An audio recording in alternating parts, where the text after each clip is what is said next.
계속 이어서 11번 문제 보겠습니다. 밑줄 그은 이 시기에 있었던 사실로 옳은 것은 해공왕이 피살되면서 무열왕 직계자손의 왕위 계승이 끊겼어. 자, 이제 해공왕이 피살되었고요. 무열왕 직계자손이 끊겼답니다. 자, 우리가 어느 시대인지를 어느 정도 파악할 수가 있고요. 그 다음에 맞아, 그 반개 왕족 김양상이 선덕왕이 되었지. 왕위 쟁탈전이 치열해지는 이 시기에 150년간 왕위 교체가 잦아서 무려 20명의 왕이 등장하고 있어 라고 하고 있습니다. 이제 무열왕 직계자손이 이제 대가 끊겼죠. 그리고 이제 해공왕 이후에 그러면서 이제 왕족들 간, 바로 진골 귀족들 간의 왕권 쟁탈전이 심화됩니다. 그 과정에서 이제 지방 통제력이 약화되죠. 지방 통제력이 약화되기 시작하죠. 그러면서 지방 호족들이 이제 조금씩 득세하는 상황으로 이어진다. 이건 우리가 언제적 얘기죠? 바로 신라 하대입니다. 신라 하대에 대한 내용이다. 바로 이제 통일신라 말이 되겠죠. 신라 하대 말이 된다라고 보시면 될 것 같아요.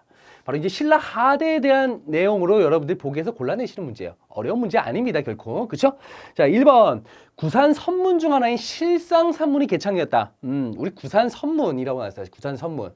우리 교종 5교 선종 구산 선문이라는 게 있어요. 그래서 5교 구산이란 말을 하긴 하죠. 예. 그 신라 중대 때는 교종이 유행을 합니다. 왕족과 그다음에 귀족들을 중심으로 한 교종이 유행을 하게 됐죠. 이러면서 이제 5교가 발생하게 됩니다. 계율종, 법상종, 법성종, 그다음에 열반종, 그다음에 원융종까지 이렇게 5교가 이제 상당히 발전하게 되고요. 신라 하대로 오면은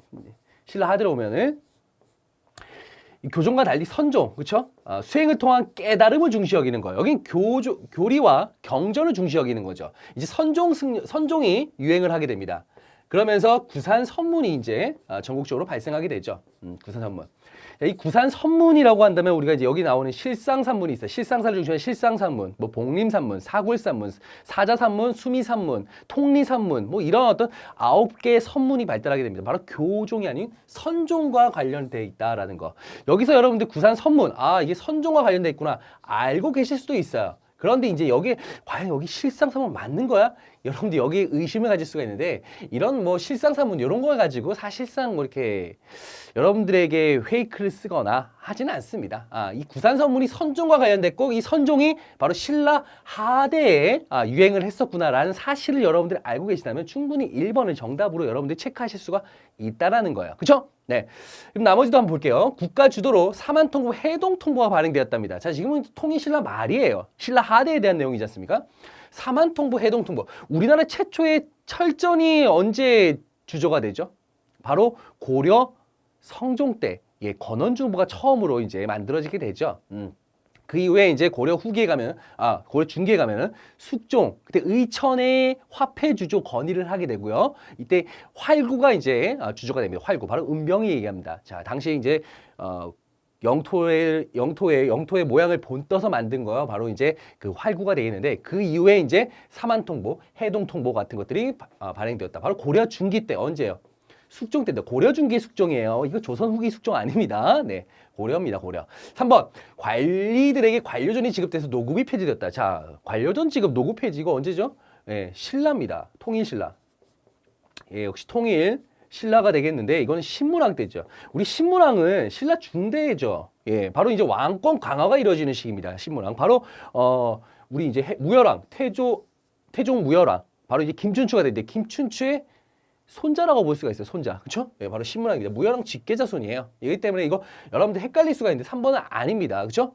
4번 중국 화북 지방의 농법을 정리한 농상지묘가 소개되었습니다. 농상지묘. 이건 고려 말에 소개가 된 거고요. 이암이라고 하는 사람이 원으로부터 이제 가지고 온 거죠. 근데 우리 풍토에 맞을까요? 그냥 원의 그 농서를 그대로 가지고 온 거기 때문에 우리 풍토에 맞지가 않죠. 그러면서 이제 조선으로 넘어갔고, 조선 시대 이 세종 때 농사 직설이 이제 편찬이 됩니다. 이건 우리 풍토에 맞는 그런 농사 기법들이 거기에 수록되어 있다라고 보시면 되겠습니다. 이건 고려 말 누가요? 이암이라고 하는 사람이 원으로부터 농서를 가지고 온 거예요. 5번 인간의 심성과 우주의 원리를 탐구하는 성리학이 전개됐다. 이것도 역시 고려 말에 원으로부터 수입이 됩니다. 원으로부터 수입이 되는데, 이 성리학 같은 경우는 당시 이제 신진 4대부들의 사상적 기반이 되었고요. 이것이 조선으로 넘어가면서 통치 이념의 또 어떤 기초를 마련했다라고 볼 수가 있습니다. 이 성리학 바탕으로. 성리학 같은 경우는 뭐 조선시대 내내 바로 양반들의 어떤 그런 지지 기반이라고 볼 수가 있다는 거죠. 자, 그래서 정답은요 1번이 되겠습니다. 12번 갈게요. 다음과 같은 중앙관제를 갖춘 국가에 대한 설명으로 옳은 것을 여기서 보시면 딱 알겠지만 삼성이 있네요. 그죠? 그 다음에 이제 좌사정, 우사정, 그 다음에 충인의지의 시인이라고 했습니다. 이제 삼성육부제예요. 그렇죠? 삼성육부제인데 우리가 알고 있는 삼성육부제 이거는 당나라에서 삼성육부제. 우리 고려시대 때도 이제 당나라의 삼성육부제를 영향을 받아서 이제 이성육부 체제를 유지하지 않습니까? 그렇죠? 어떻게 보면 가장 중앙 관제에서 가장 기본이 되는 어떤 체제라고 볼 수가 있는데 여기서 이제 사실상은 당나라의 제도는 뭡니까? 여기에 이제 그 중서성, 문화성, 그 다음에 상서성이 되죠. 자, 중서성, 문화성, 상서성으로 이제 이루어졌고, 그 다음에 이제 육부 같은 경우는 우리가 흔히 잘 알고 있는 이부, 호부, 예부, 병부, 형부, 공부 이런 식으로 육부 체제입니다. 그렇죠? 상서성 밑에 육부 체제로 이어지는 이런 체제인데 이름부터가 다 달라요. 게다가 육부 체제도 보시면 좌사정, 우사정 이원적으로 조직이 돼 있고요. 육부의 어떤 명칭 같은 경우도 충인의지애신 딱 보시면 뭡니까? 바로 유교적 명칭이 사용되었다. 그래서 이제 이 나라 같은 경우는 당나라의 삼성육부제에 대해서 수용을 했으면서도 독자적인 방식으로 나름대로 운영을 하였다라고 보시면 되겠어요. 이 나라는 어떤 나라입니까? 바로 발해예요, 발해. 그렇죠? 이거 여러분들 이 독자적인 어떤 모습들 그리고 이제 이런 이원전 조직 그리고 이제 유교적 명칭 이런 것들을 봤을 때 우리는 발해라는 사실을 충분히 알 수 있습니다. 이 삼성육부제가 언제, 그죠? 중국으로부터, 당으로부터 이제 유입이 됐고요. 이게 이제 문왕 때 이제 이 삼성육부 체제가 이제, 체계가 잡혀져 나간다라고 보시면 되겠습니다. 바로 문왕 때죠, 문왕 때. 자, 그러면은 이 발해에 대한, 국가에 대한, 왕에 대한 묻는 문제가 아니고 국가에 대해서 묻는 문제입니다. 물론, 문제에서는요, 이 발에 나오면서 이 문왕, 바로 삼성육부 체제를 확립했던 이 문왕에 대해서 묻는 문제가 나올 수 있어요. 좀 더 어렵게 나왔다라고 하면 그럴 수도 있는데, 요거는 이제 국가니까 발해라는 사실만 알고 계시면 돼요. 1번, 한의 침략을 받아 멸망했다. 자, 한 나라의 한 무제의 침입을 통해서 결국 멸망한 나라, 바로 고조선이죠. 고조선이 되겠습니다. 2번, 구서당 십정의 군사조직을 갖췄다. 자, 구서당은 중앙군, 십정은 지방군, 이런 군사조직 정비 언제죠? 신문왕 때, 그렇죠? 신문왕 때인데 신문왕 어느 나라입니까? 통일신라잖아요, 그렇죠? 통일신라. 3번, 주장함을 두어서 유학교육을 실시하였다라는 거, 이게 정답이 되겠습니다. 우리가 이제 대표적인 발해의 최고 교육기관이 되겠죠. 우리 이제 통일신라 때 가면은 이제 신문왕 때 설립된 국학이 있었고요. 발해 같은 경우는 바로 이 주자감이 있었다라고 보시면 되겠습니다. 이 삼성육부 체제 이외에도 주자감 같은 최고 교육기관도 있고요. 또 서적을 관리하는 문적원 같은 것도 하나의 중앙기구라고 보시면 되겠고요. 또한 중정대 같은 경우는 관리를 감찰하는 그런 기구였었다. 물론 삼성육부 체제가 기본 바탕이 되지만 그 이외에도 이제 국가기구들이 또 존재하고 있다라는 거. 여러분들 체크해 두시기 바랍니다. 4번, 외사정을 파견해서 지방관을 감찰했다. 자, 외사정. 우리 이제 중앙에는 사정부라 해서 이제 중앙 관리들을 감찰하는 부서가 있어요. 통일신라 때입니다. 그러다가 이제 그 무열왕 때 이제 만들어진 거고요. 외사정 같은 경우는 이제 그 무열왕 아들 문무왕, 삼국 통일을 이루었던 문무왕 때 이제 외사정을 파견해서 지방 관리들을 감찰합니다. 역시 이거 언제죠? 통일신라 때입니다. 통일신라. 통일신라와 관련됐다라고 보시면 되겠어요. 5번, 청해진을 통하여 해상무역을 전개하였다. 청해진, 바로 완도 지역에 이제 장보고가 청해진을 설치해서 서남 무역권을 완전히 장악을 하게 되죠. 이건 통일신라입니다. 이것도 역시 통일신라. 통일신라 말이죠. 말에 대한 내용이다라고 보시면 되겠어요. 자, 그래서 12번의 정답 몇 번이요? 3번이 정답이 되겠습니다.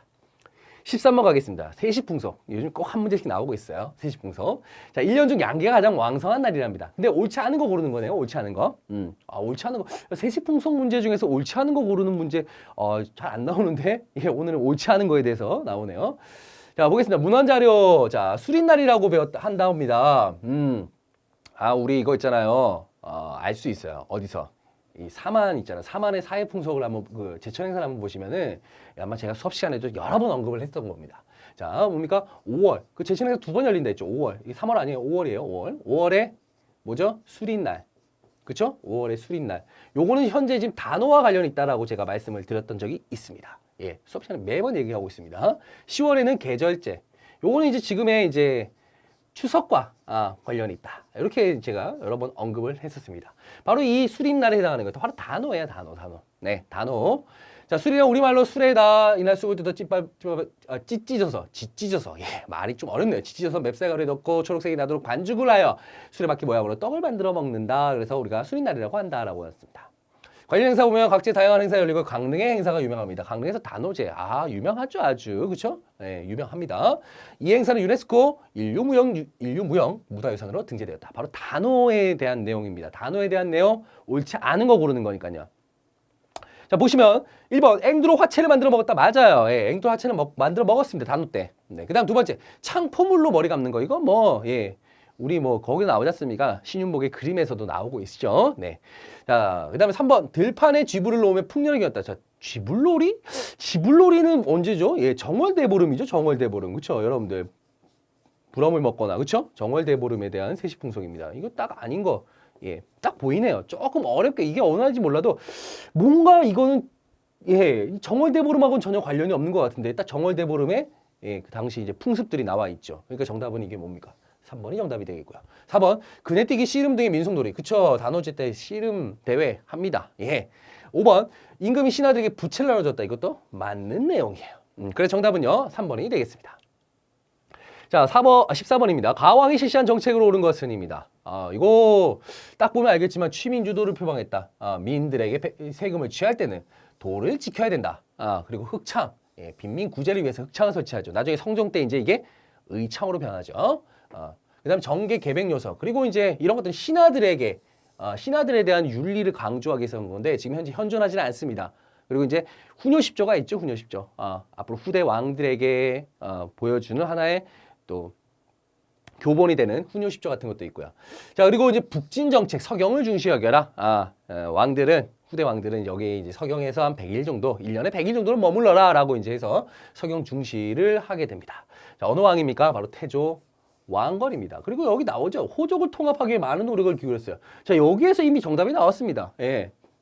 태조 왕건. 어찌 보면 고려란 나라는요, 사실상 태조 왕건이 건국을 한 건 맞아요. 건국 주체가 된 건 맞지만 그 주변에 이제 호족들의 도움이 없었다라고 하면 안 되죠. 그렇기 때문에 고려란 나라는 어떻게 보면 호족 연합 정권의 어떤 그런 모습을 보이고 있습니다. 초기에는. 그렇기 때문에 이제 태조 왕건이 돌아가신 후에 상당히 해종, 정종을 거치면서 혼란스러운 상황, 호족들에 의해서 혼란스러운 상황이 벌어지다가 근데 광종 때 가서 이제 어느 정도 정비가 되고 왕권 강화가 이루어지죠. 물론 피해 숙청이 있었다라고 보시면 되겠습니다. 노비안건법, 과거제 실시 이런 걸 통해서 호족들을 한 명 한 명씩 다 깐 거죠. 이런 과정이 생기면서 이제 호족에 대한 어떤 그런 탄압이 어느 정도 이루어졌다라고 보시면서 왕권이 강화되는 모습 보이고 있습니다. 자, 이건 근데 고려 초기 바로 왕건에 대한 내용입니다. 왕건.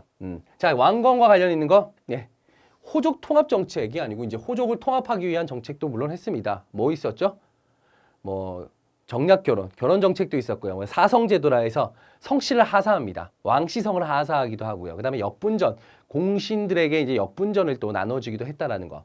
그런 것들은 호족 통합이지만 남들 호족을 견제하는 정책을 펼치기도 했어요. 기인제도. 호족들의 자제들 개경으로 데리고 와서 교육을 시킵니다. 한마디로 인질로 데리고 가는 거죠. 사신관제도. 각 지역 호족들에게 각 지역 사신관으로 임명해서 그곳에서 무슨 일이 벌어졌을 경우에 그 사신관에게 책임을 묻는 책임제도가 되겠어요. 그 연대 책임제도라고 보시면 되겠습니다. 그래서 정답은 1번이 되겠고요. 2번 도병마사를 설치해서 주요 문제를 논했다. 자, 우리 이제 왕건의 업적 중에서 도병마사를 설치했다는 얘기는 없고요. 도병마사 같은 경우는 이제 고려 중기 때문에 현종 때예요. 굳이 얘기한다면 현종 때 설치했다. 근데 이 도병마사 설치가 고려 현종 때 설치됐다. 그게 중요할까요? 네, 중요하지 않습니다. 예. 이게 고려 현종, 외워야 돼? 그 고려 현종 때 도병마사, 거기까지 안 보셔도 되고요. 자, 고려, 도병마사 같은 거, 식목도가, 이런 고려의 어떤 독자적인 어떤 이런 기구들은 사실상 고려 중기 때라고 보시면 될 거고요. 예. 도병마사 설치, 고려 중기, 바로 굳이 얘기한다면 고려 현종 때입니다. 근데 요거 그렇게 암기하지 않으셔도 됩니다. 제가 말씀드립니다. 3번 쌍계 건의를 받아들여. 자, 후주 출신 바로 중국 기화인이죠. 쌍계 건의를 받아들여 과거제를 도입했다. 과거제가 이제 처음으로 실시가 됩니다. 언제죠? 고려 광종 때예요. 광종 때. 이건 알고 가셔야죠. 그렇죠? 고려 광종의 업적에서 과거제 도입. 이건 100% 알고 계셔야 됩니다.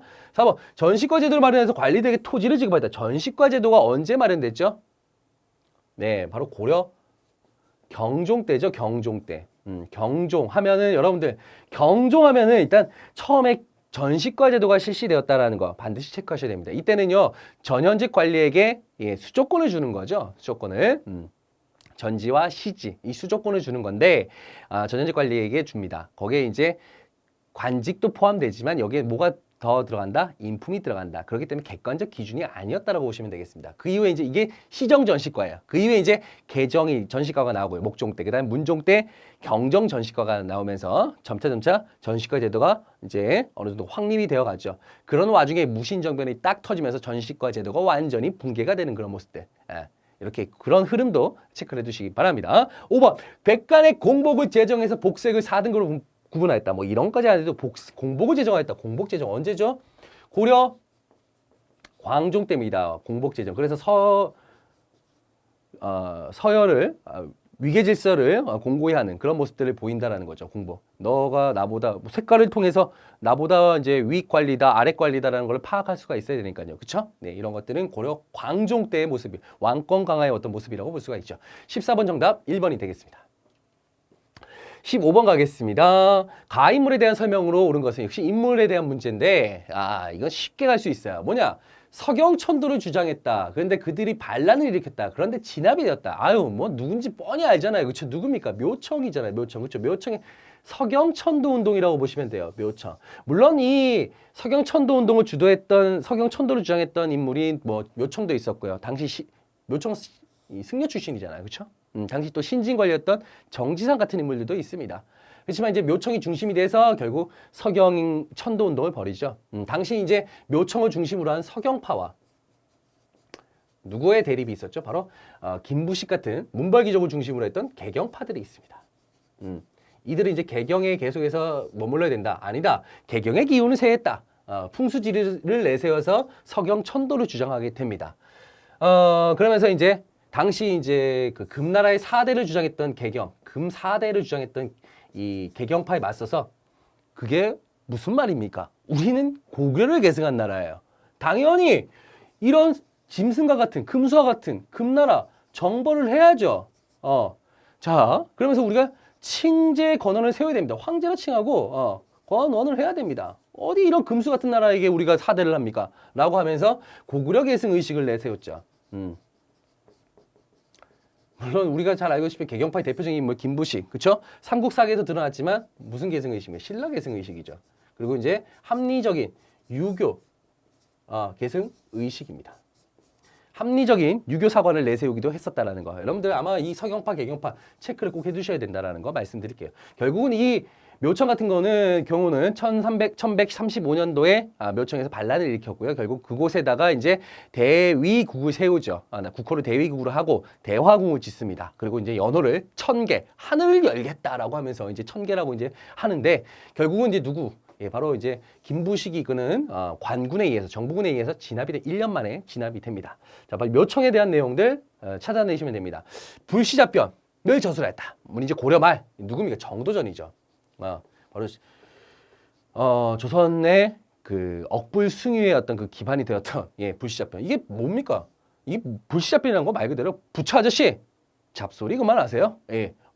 부처님께 정면으로 반항하는 그런 불시잡변 이런 어떤 책을 또 저술했던 인물이 바로 정도전이 되겠고요. 봉사십조를 국왕에게 올렸다. 이거 무신정권기 때 바로 최충원입니다.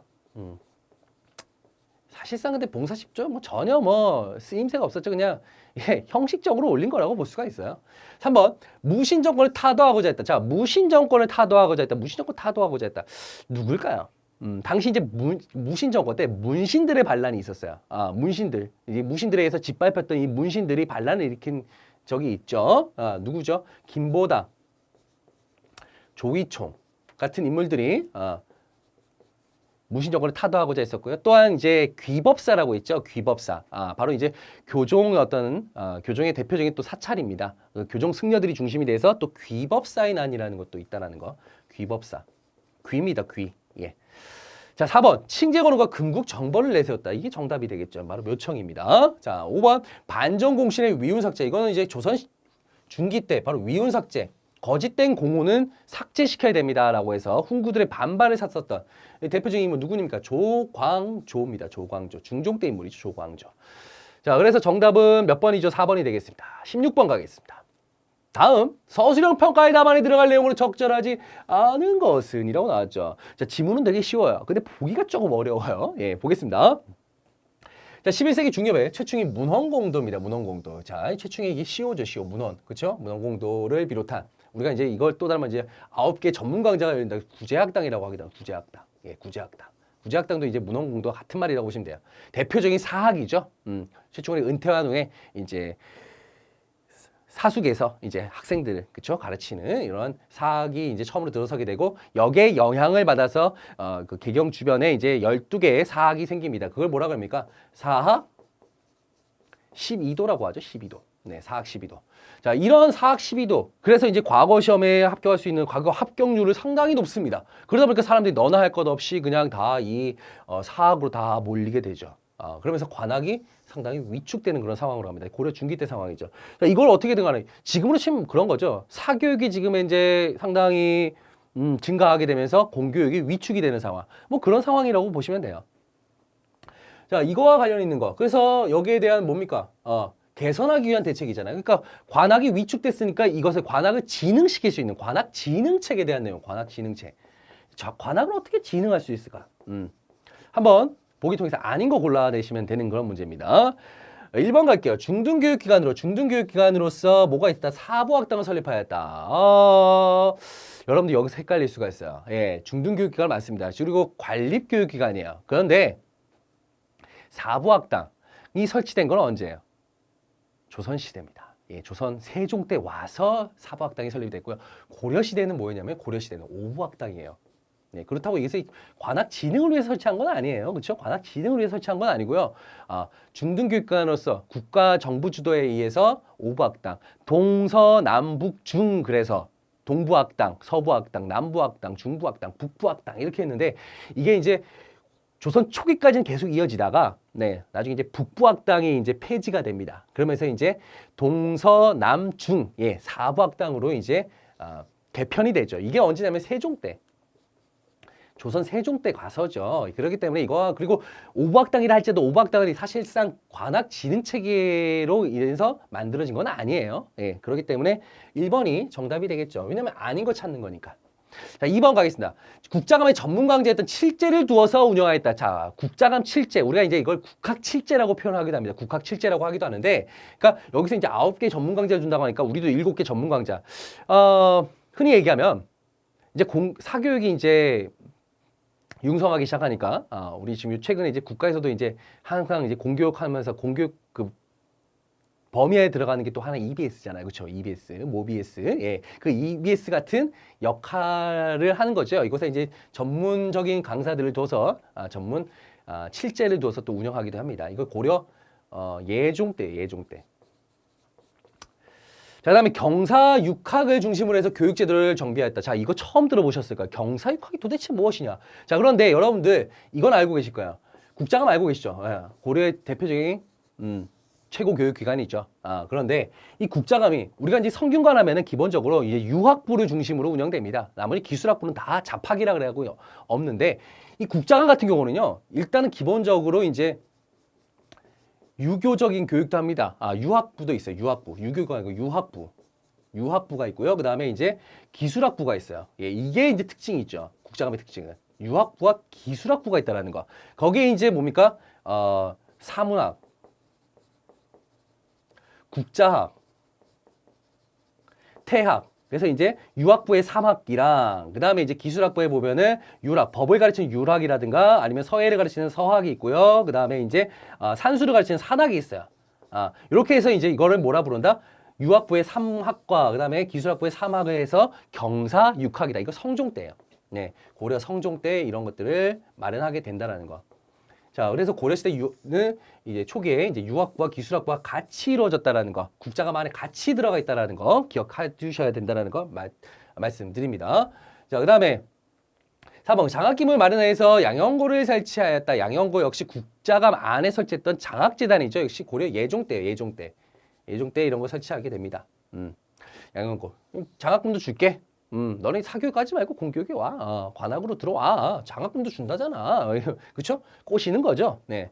5번 청영학과 보문과가 설치해서 학문 연구를 장려했다. 자, 청영학 보문과 이런 거 되게 처음 보는다. 예, 오늘 이게 제가 말하는 앞에서 얘기한 바로 낯선, 바로 이제 생소한 그런 어떤 보기들이 되게 된다고 보시면 됩니다. 청영각이라든가 보문각이라고 하면 뭐냐면요.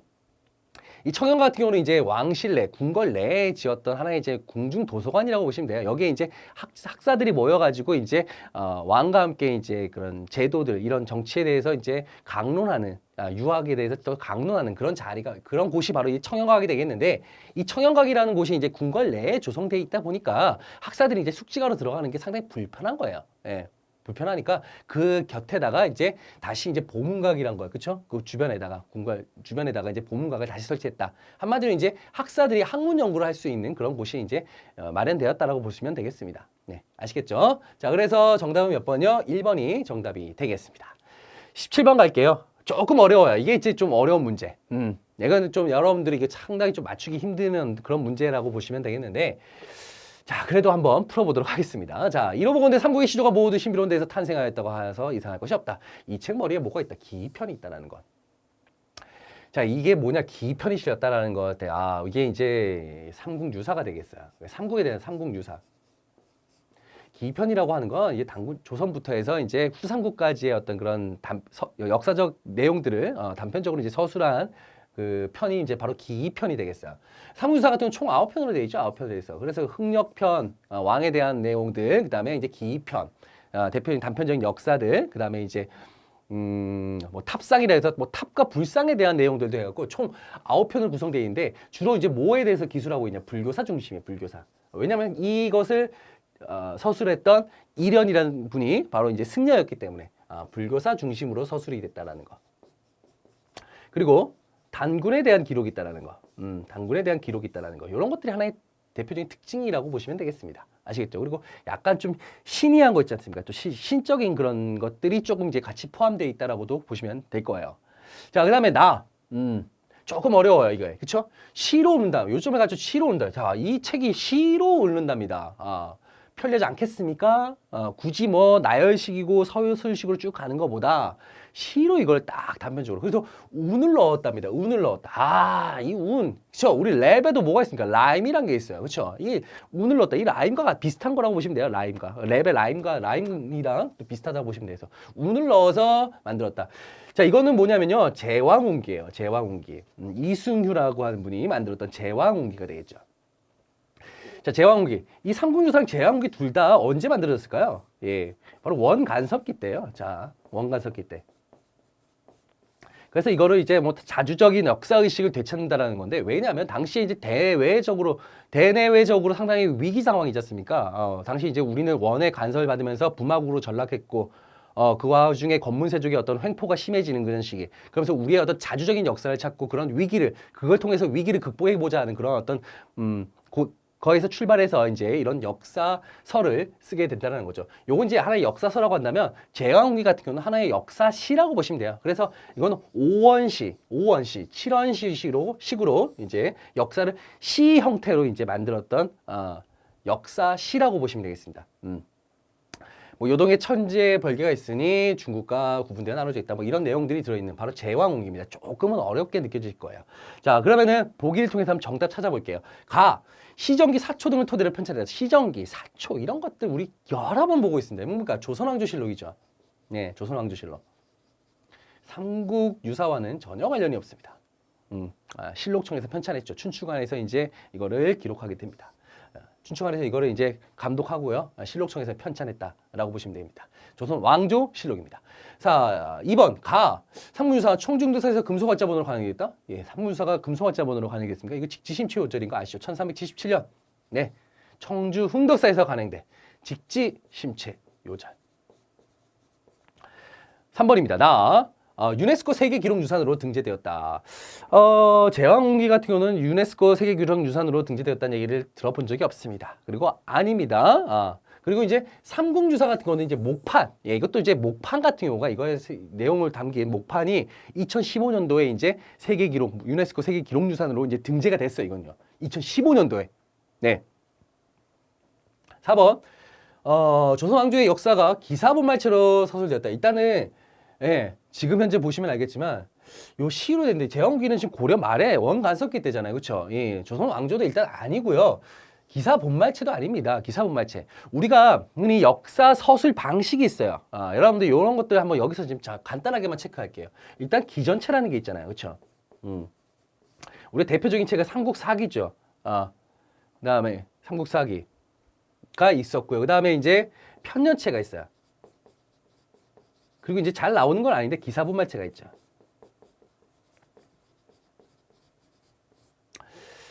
자, 이 기전체 같은 경우는 대표 삼국사기인데 이거는 주로 인물 중심으로 이제 인물 서술을 인물 서술이 아니죠. 인물 중심으로 이제 서술되었다라는 거. 자, 이거는 이제 사건의 순서에 따라서 서술이 되었다라는 거. 편년체, 그렇죠? 대표적으로 조선왕조실록이 대표적인 편년체라고 보시면 되겠고요. 근데 이 기사본말체가 뭐냐? 사건의 어떤 전개 과정, 경과를 중심으로 서술됐다는 거야. 이 다시 말하면은 이 발단, 전개, 그 다음에 결과 이런 것들은 이제 거기 하나의 그 서술 체계로 이루어졌다라고 보시면 되겠습니다. 자, 그렇기 때문에 삼국유사 같은 경우가 대표적인 기사본말체 형태다라고 볼 수가 있다라는 거죠. 네, 그렇게 말해 보시면 되겠습니다. 자, 그래서 이거는 뭐 제왕기와는 전혀 관련이 없고요. 5번 가나 당군의 건국이야기가 수록되었다. 네, 이 두 개 다 당군의 이야기가 서술된 거 맞습니다. 여기도 당군이 기록됐고요. 여기 제왕기에도 당군에 대한 서술이 분명히 있다라는 거야. 아시겠죠? 자, 그래서 정답은요 몇 번입니까? 5번이 되겠어요. 네, 조금은 어렵습니다. 여기서 이제 어떻게 보면 제가 볼 때 이번 시험에서 가장 어려운 한 탑3 중에 한 문제가 아닌가라고 봅니다. 자, 밑줄은 여러 개혁의 내용으로 옳지 않은 것은 이라고 나왔습니다. 자, 이연종의 아래입니다. 변발을 하고 호복을 입는 것은 선왕의 제도가 아니므로 전하께서 그런 것도 본뜻이 맞서서. 자, 변발하고 호복을 입는답니다. 이 뭐예요? 이거 말 그대로 몽골식 풍습이에요. 몽골풍이에요. 몽골풍. 변발.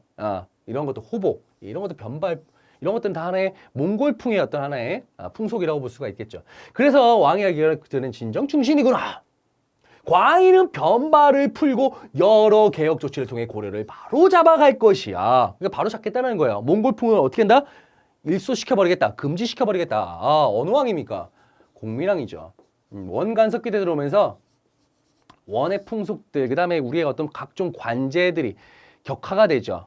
그러고 난 다음에 부마국으로 완전히 전락하는 그런 상황이 됩니다. 그러면서 땅도 뺏기죠. 뭐 쌍성 총관부, 동령부, 탕나 총관부에서 땅도 뺏기고요. 뭐 이것저것 상당히 공녀들을 결혼도감이라는 거 만들어서 공녀를 어디로? 자, 원나라로 또 보내는 그런 모습까지. 그 상황에서 공민왕이 드디어 개혁이 들어갑니다. 자, 바로 이제 반원 정책, 그 다음에 왕권 강화 정책의 모습을 이제 펼쳐나가기 시작하는데 이걸 하나의 반원 정책 중에 하나라고 보시면 되겠습니다. 자, 반원 정책. 그래서 이 공민왕에 대한 내용, 옳지 않은 것. 여기 보기에 나와 있으니까요. 제가 보기에 없는 것들만 이따가 다시 한번 제가 언급해드리고요. 한번 체크 한번 해도록 하겠습니다. 격화된 관제를 복구하였다. 그죠? 우리 이제 원간섭기 때 관제가 격화됐어요. 뭐 우리 이성 육부 체제가 이제 뭐 이성이 뭐 이렇게 첨의부로 해갖고 이렇게 격화되고 밀직사 이런 것들을 해서 자신들이 황제 국가니까 우리는 그 아래 부마국의 어떤 그런 관습을 따라라라고 하면서 관제들을 다 격화시키는데 이때 다시 이성 육부 체제가 다시 복구가 됐다라는 거 맞는 내용이에요. 그 다음에 2번 정동행성 이문서를 펼쳤다. 자, 정동행성은 사실상 어떻게 보면 원래 일본을 정벌하기 위해서 만든 기구였었는데 그게 이제 실패로 끝나면서 그대로 유지가 되면서 내정 간섭 기구로 변질이 됐죠. 그 가운데서 이제 이문서라는 곳이 가장 그 내정 간섭에 있어서 가장 핵심적인 그 기구였다는 거죠. 그래서 그걸 이때 폐지를 시켜버립니다. 자, 3번 경기의 하나에서 과전법 시작했다. 과전법이요? 공민왕 때 과전법이요? 과전법이라고 한다면 우리는 조선시대 대표적인 토지제도라고 볼 수가 있는데 근데 그게 조선시대 때 만들어졌다기보다는 고려 완전 말이죠. 바로 이제 고려 마지막 왕 공양왕 때, 바로 이제 신진 4대부들에게 이제 권문세족의 땅을 빼앗아서 그들에게 이제 나눠주죠. 공양왕 때. 고려 건국 바로 전이죠. 고려가 조선 건국 바로 전이라고 보시면 되겠습니다. 그래서 정답 3번이 되겠고요. 4번 기철을 비롯한 친원 세력을 수정했다. 기철 바로 기황후 우리가 잘 알고 있는데 기황후의 오라버니죠. 오라버니. 이 오라버니와 기철이 이 동생이 말이에요. 저기 원나라의 황후를 차지하면서 국정을 좌지우지하는 그런 상황까지 가게 되니까 이제 기고만장한 거죠. 공민왕이 뭐 불러도 오지도 않고 개무시를 하는 거예요. 네. 그래서 이제 이 책 하면서 그냥 확 그냥 죽여버린 거죠. 자, 맞는 내용입니다. 5번 인사행정을 담당했던 정방을 혁파했다. 정방, 바로 이제 이 무신 정권 때 최후 정권, 무신 정권기 때의 최후 때 만들어진 그 인사행정 담당 기구입니다. 이게 이제 계속해서 유지가 됐다가 이제 공민왕 때 가서 혁파가 되었다라는 거 여러분들 기억해 두시면 되겠습니다. 뭐 이외에도 뭐가 있죠? 쌍성 총간부를 무력으로 수복하기도 했었고요. 그 다음에 전민 변정도감을 설치해서 권문 세족의 토지와 노비를 빼앗아서 그쵸 풀어주는 거죠. 예. 말 그대로 이제 양민 노비들 불법적으로 이제 소유했던 노비들을 양민으로 풀어주는 전민 변정도. 여기에 이제 누구를 등용합니까? 신돈을 등용하게 되죠. 그다음에 또 뭐 얘기를 하자면은 이제 성균관, 그렇죠? 성균관을 정비합니다. 성균관을 정비하는 과정에서 어떤 세력들이 들어오게 됩니까? 바로 신진사대부들이 이 성균관에 들어오기 시작하는 거죠. 그러면서 이제 신진사대부들이 서서히 이제 정계의 중심으로 이제 조금씩 올라서게 되는 그런 모습을 보인다라는 거 체크해 두시면 되겠습니다. 정답은 그래서 3번이 되겠습니다. 19번 갈게요. 가지역에 대한 탐구 활동으로 적절한 것은 가지역 보시면 딱 보면 알겠지만 이거 어디서 많이 나옵니다. 교과서에서도 많이 나오고요. 교재에서 항상 나오는 거예요. 강동육주잖아요. 그렇죠? 강동육주. 강동육주. 딱 봐도 압니다. 우리 고급을 준비하시는 분들이라고 한다면은 이 강동육주 정도는 체크를 하실 수 있어야 돼요. 도대체 저기가 어디지? 그러면 안 돼요. 바로 강동육주죠. 강동육주 하면 딱 생각나는 건 뭡니까? 거란의 1차 침입 때 서희가 피 한 방울 안 흘리고 외교적談판으로 해서 얻었던 땅이에요. 여기 1번에 바로 나옵니다. 서희의 외교거석 결과에 따라서 조사한다. 이게 정답이 1번이 되겠죠. 2번. 공민왕이 수복한 쌍성 총관부의 위치를 파악한다. 자, 쌍성 공민왕 앞에서 제가 우리 앞 문제에서 나왔지 않습니까? 공민왕. 쌍성 총관부 지역이 철령 이북인데 이번 철령 이쪽에서 요 지역이 바로 쌍성 총관부 지역이에요. 그리고 동령부는 서경 지역에 동령부가 있었고 탐라 총관부는 제주도였고 여기는 이제 다 돌려주는데 여기는 안 돌려준 거죠. 안 돌려줘갖고 이제 언제요? 고려 말 공민왕 때 무력 수복을 하죠. 당시 이제 이성계의 아버지였던 이자춘이 중심이 돼서 그 이성계도 참여를 해요. 하면서 이곳을 무력으로 차지하게 된다. 이 공민왕 때. 여기하고는 관련이 없습니다. 자, 3번 윤관의 여진 정보와 관련된 척경 입비도. 자, 도가 나오니까 그림이네요. 근데 척경 입비. 요게 뭘까요? 척경 입비. 비석이네, 비석. 이게 바로 이제 윤관이 이제 이 변방 지역에서 자꾸만 여진족들이 계속 약탈을 일삼고 침입을 해오니까 별무반이라는 거를 만들죠. 특수부대를 만듭니다. 별무반을 조성한 다음에 동북구성을 이 지역에다 쌓아요. 근데 지금도 아직까지 동북구성이 어디에 지어졌는지 어디에 거기에 정북중이 축조가 되었는지에 대한 내용 의견은 상당히 분분합니다. 뭐 함흥 일대다 아니다 두만강 이북 쪽이다 뭐 이런 어떤 여러 설들이 있기 때문에 그건 정확하게 지금 이제 규정된 정설은 없어요. 그러니까 이제 뭐 이 지역이라기보다는 주로 이제 이 함경도 일대, 그다음 두만강 주변 요 정도라고 보시면 될 것 같고요. 척경입기도는 그 비석, 그 동북구성 쌓은 후에 그것을 알리는 비석이라고 보시면 돼요. 우리가 이렇게 쌓아서 여진을 정벌하려고 한다 뭐 이런 비석인데 거기에 대해서 그 비석을 쌓는 모습을 그린 그림이에요. 이게 지금 이제 고려대학교 박물관에 지금 현재 소장되어 있죠. 여기는 아닙니다. 4번 궁예가 국호를 바꾸고 도읍을 옮긴 지역을 살펴본다. 자, 궁예가 처음에는 왕건의 근거지라고 할 수 있는 송악, 지금의 이제 개성이죠. 개성, 개경. 그 지역에 여기에다가 이제 처음에는 수도가 여기 그곳이었는데 이제 나중에 이제 국호도 바꾸죠. 처음에는 이제 마진으로 바꿔요. 마진으로 바꾼 다음에 바로 그 다음 이듬해 이제 어디로 옮기냐면요. 강원도 우리 이제 거의 군사 도시라고 볼 수가 있는데 바로 철원입니다. 철원. 철원으로 옮기죠. 바로 강원도 이제 거의 근방에 있습니다. 철원 지역으로 옮깁니다. 그러면서 이제 나중에 또 국호 다시 바꾸죠. 태봉으로. 태봉으로 다시 바꾸게 합니다. 자, 이건 철원이니까 관련이 없습니다. 5번 김윤우가 몽골 장수 살리타를 사살한 지역을 확인한다. 자, 몽골 장수 살리타 바로 이게 처인성 전투예요. 바로 이 처인성 전투 어디? 우리가 이제 당시 처인 부곡이라고 합니다. 우리 이거 어디냐면 용인이에요. 용인. 여러분들 용인에 보시면 용인시 처인구라고 있어요. 그 바로 처인구가 바로 이 승려 김윤우가 이제 몽골 장수였던 최고 장수에서 살리타를 사살한 지역이 바로 이 용인 지역. 용인 지역은 그 아래지 않습니까? 경기도 그렇죠? 여기하고는 관련이 없습니다. 그래서 정답은요 몇 번이에요? 1번이 되겠습니다. 20번 갈게요. 가인물에 대한 설명으로 옳은 것은입니다. 가인물. 자, 이런 문제들. 자, 우리 고려시대 승려, 그쵸? 승려에 대한 내용들 많이 나옵니다. 누굴까요? 자, 문종이 넷째 아들입니다. 아, 왕족 출신이다. 아, 여기서 벌써 이미 좀 나오는데. 그쵸? 그 다음에 개경 흥왕사에다가 교장도 가면서 교장을 간행했다라는 거. 그 다음에 해동 천태종을 개창했다는 거. 이거 사실상 고급 문제보다는 중급 문제에도 가깝다고 볼 수가 있어요. 누굽니까? 대각국사 의천이지 않습니까? 우리 이제 대각국가가 아니죠. 대각국사입니다. 의천이 되겠습니다. 의천대사에 대한 내용이고요. 항상 이제 이 의천대사와 이제 번갈아 가면서 나오는 게 뭐죠? 예, 보조국사 진울이죠. 예, 바로 이 보조국사 진울. 진울입니다. 이 자주 나오는 게 이 당시 시대가 또 달라요. 이제 어떻게 보면 대각국사 의천이 활동했던 해동 천태종 개창했던 이 시기는 고려 중기 시절입니다. 그리고 고려 중기고 그리고 의천이란 이 승려님 이 대사 자체가 왕족이잖아요. 왕족이다 보니까 이제 좀 교리와 경전을 중시하는 또 교종 중심의 어떤 그런 모습들, 그런 어떤 그 통합의 운동들을 많이 펼쳐나갑니다. 그래서 이제 개창된 게 천태종이잖아요. 그렇죠?